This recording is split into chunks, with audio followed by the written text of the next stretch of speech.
So I managed to get hold of one of the Comic-Con exclusive Ecto Glow 4-packs from the Hasbro Real Ghostbusters range, now that they've been selling them on Hasbro Pulse. Kind of ruins the Comic-Con exclusiveness of it, doesn't it? Let's check them out now.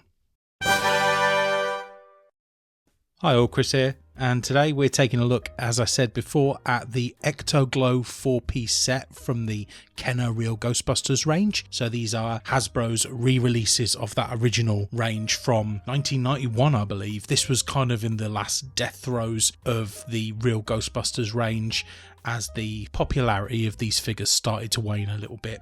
It's a set of figures that I've never owned, one of the few sets of Ghostbusters figures that I've never owned, and to be honest, after a few looks on eBay when I was getting back into collecting, I pretty quickly decided these were going to be figures that I would never own, because the prices of some of the individual figures are crazy for these Ecto Glows.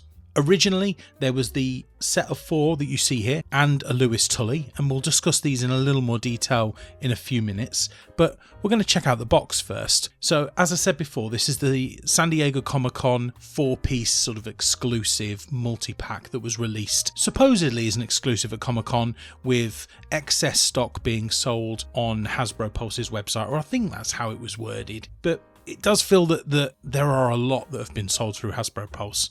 They are still available now, so maybe it was never decided that it would just be excess stock. Maybe Hasbro continuing to produce these figures, or maybe they've just not sold as well as people expected. They are a very niche range of figures, the Ecto Glow. But let's check out the box anyway. I love the artwork on the front, a really excellent sort of replication of the original style of artwork that we got with these Ecto Glow heroes. And as you can see, the collector's set is sort of splashed across the front. We've got some great images of the 4 ghosts, the Gulper Ghost, the Rapper Ghost, the Jailjaw and the Arachnid, that will come with each of these 4 figures. And on the other side, we also have images of the 4 Ghostbusters themselves. And I think these are, again, are sort of taken from the individual packagings. And on the back, we have kind of a little blurb about the Ecto Glow range and a little bio about each of the Ecto Glow heroes. But what I love the most on this is this little cutout door hanger, the door handle hanger, partly just to fill some space, because it's not as though they're going to be advertising different figures on the back as part of the range.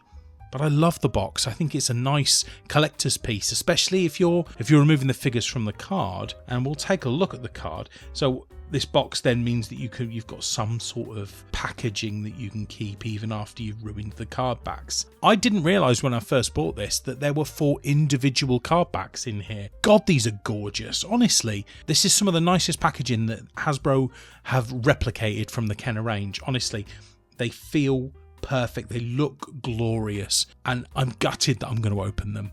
I really do think maybe I'll have to buy a second set, because they're like a work of art on their own. And maybe it's just because these have felt like holy grail figures to me ever since I was starting to collect again. As you saw there, again, nice splash on the back. I'm going on, and I'm not even focusing on what I should be focusing on. But you can see the blister pack with the figures on the inside there, along with the ghost and an Ecto Glow mask as well that we will take a little look at. And on the back, you have similar images of all 4 Ghostbusters and a little blurb on the individual Ghostbuster, much like you saw on the back of the main box. Same again with Egon here. He looks fantastic, doesn't he? Egon's figure always looks great in every single Real Ghostbuster range. And then we're going to get to Peter as well. And Peter's got the Arachnid Ghost, which I don't think Hasbro have ever done before. It was definitely something that was released with the original Kenner range, but I don't believe that we've seen it in any of the Hasbro re-releases. So I really like the look of that. Can't wait to get stuck into them. So I'm going to commit a cardinal sin. I'm going to rip the cardboard apart. I'm going to get them out, and then we're going to take a look. And we're going to start off here with Egon. And you'll see that I've had to reduce the lighting quite a lot, because the light was just shining off these Ecto Glow figures to the point where you could barely see what I was holding. So yeah, if you think the light has dimmed quite a bit on this review, that's why it is. But the figure itself, it's one of those where it pretty much an identical mould to the original range. And you will find that whilst the face and the head, the hands, they've all been painted really well. Other than these sort of splashes of colour, they are very monotone figures. It very much is that kind of dull beige plastic material that you get a lot on those glow-in-the-dark toys. and you can see the little hole in the back for the proton pack to go into as well. So maybe that's why these just don't sell the best. Let's have a look at articulation on them. Usual 5 points of articulation on here, so I don't think I'm going to go into any great detail. But as you can imagine, head spins and the tops of the arms and the tops of the legs move as well. So nothing out of the ordinary there. Very loose leg on that Egon though. There are a few little loose limbs. They're not perfect, these figures, by any stretch. But yeah, I mean, it is all very much one colour, isn't it? Let's take a look at the proton pack, and I'm only going to do this once because all 4 proton packs are the same, and again exactly the same mould as the original 4 figures, or that I can see anyway. Maybe someone will tell me in the comments if there are slight differences, but for all intents and purposes they look the same. Pushes into the back of the Ghostbuster as they did before. As you can see, it sits on quite well, and I like the scale of the proton pack. I think they always looked very good on the backs of these figures. And then we'll have a look at the neutrino one here as well, and again exactly the same, although I feel like these proton streams might be slightly different. I can't really remember that some of the patterns look slightly different on them, but either way they're fairly similar, and they do spin much like the previous ones did by twisting what sticks out at the back of the neutrino wand. It also connects quite easily to the proton pack as well, as you can see, in exactly the same way it did in the old figures. So that is the proton pack, and like I say, all 4 of the Ghostbusters are exactly the same, so I'm probably not going to dwell too much on that on the other figures.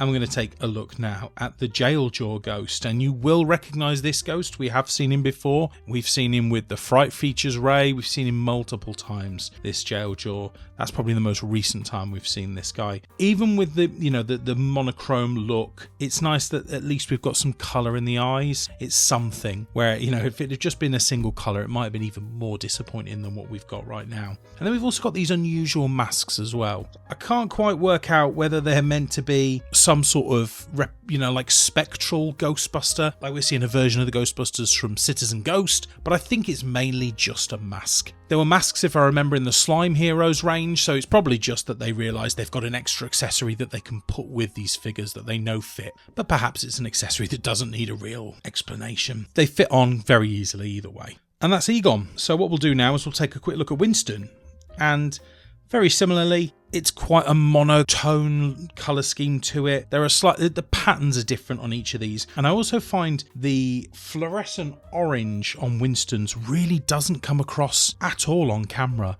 I've tried it a number of different ways. It is a very different colour in real life than it is on camera, so it's really bizarre. But anyway, I really love the face sculpt on the Winston figure and the paint job on him as well. I think it might be one of the nicest face sculpts on the whole lot. But the figure himself, it's a slightly different colour pattern, and you'll see all 4 figures have slightly different colour patterns. But I really like Winston's, I think he looks good. And we've got the mask here as well. For some reason, Winston comes with a Mr. Bean mask, so you'll have to tell me why that is. But either way, it fits on quite well. And there he is, Mr. Bean. Fantastic. So we'll take that off, and we'll pop him down, and we'll have a look at the Rapper Ghost. And I'm testing myself now.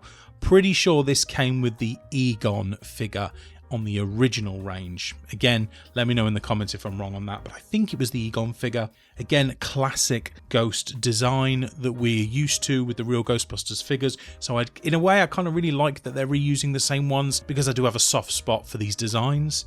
And that is Winston. So we'll have a look now at Ray. And again, I actually think that the Ray figure has the most colour to it.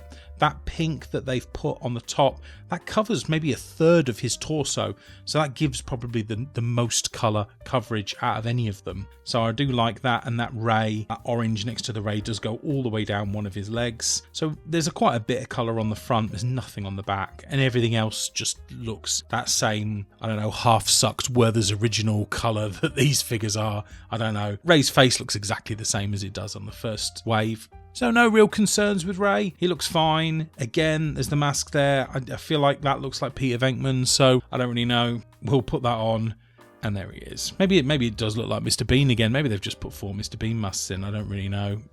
But either way, that's the mask. That looks fine. And then we will move on to the Ghost, which is the Gulper Ghost with this figure. And I really like the Gulper Ghost. Another original, but I'm struggling to remember which figure this came with, so drop into the comments and let me know. Maybe this was Egon from the first wave?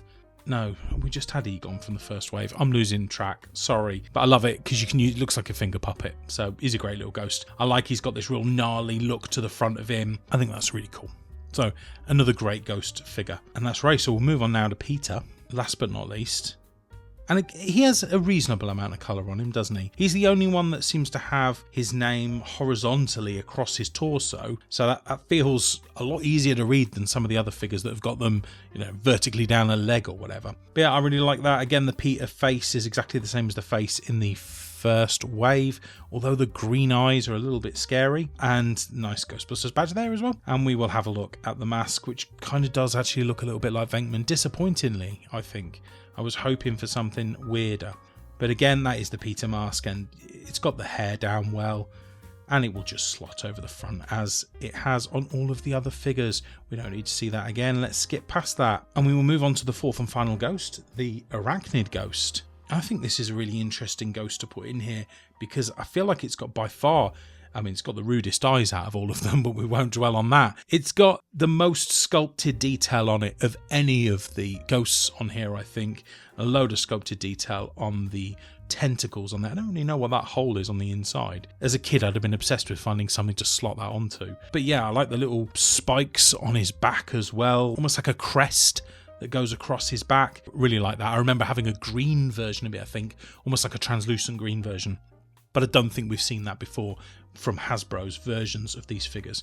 But I really like all four. It's one of those where I'm finally gotten hold of figures that I would never have been able to afford if I was going for the originals. And I do think that's one of the best things about re-releases. It's giving adult collectors or new collectors, however you want to look at it, the opportunity to get hold of something that either is just not available anymore or is so prohibitively expensive that there's no way that any person would realistically be able to purchase it. It just opens up your collection, doesn't it? And I've really enjoyed the figures that Hasbro have chosen to release. I think they make sense because the originals and the Fright features are probably the two most popular ranges, and I think this has kind of got a mythical status almost amongst Ghostbusters, real Ghostbusters collectors, in that they are so hard to get hold of, and so few of us really had them even when we were kids. As I said before, this was when the range was dying out.